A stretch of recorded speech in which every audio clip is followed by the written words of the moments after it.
ఏ క్షణంలోనైనా pilot నన్ను jump చేయమంటారు. నా దగ్గర మ్యాప్ కానీ, అదనంగా డ్రెస్ కానీ, వాటర్, ఫుడ్, సెల్ ఫోన్ ఇలాంటివేవీ ఉండవు. Go bad, good luck. నా మిషన్ చాలా సింపుల్. స్కిల్స్ మొత్తం ఉపయోగించి 5 రోజుల్లో ప్రాణాలతో బయటపడాలి.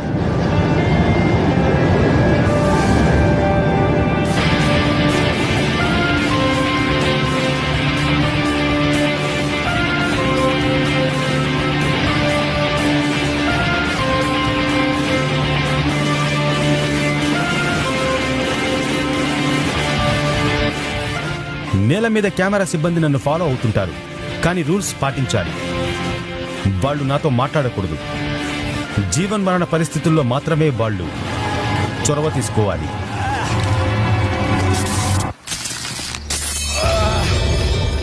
చాలా నొప్పిగా ఉంది. తెలియని చోట జంప్ చేయడం ఎప్పుడూ డేంజరే.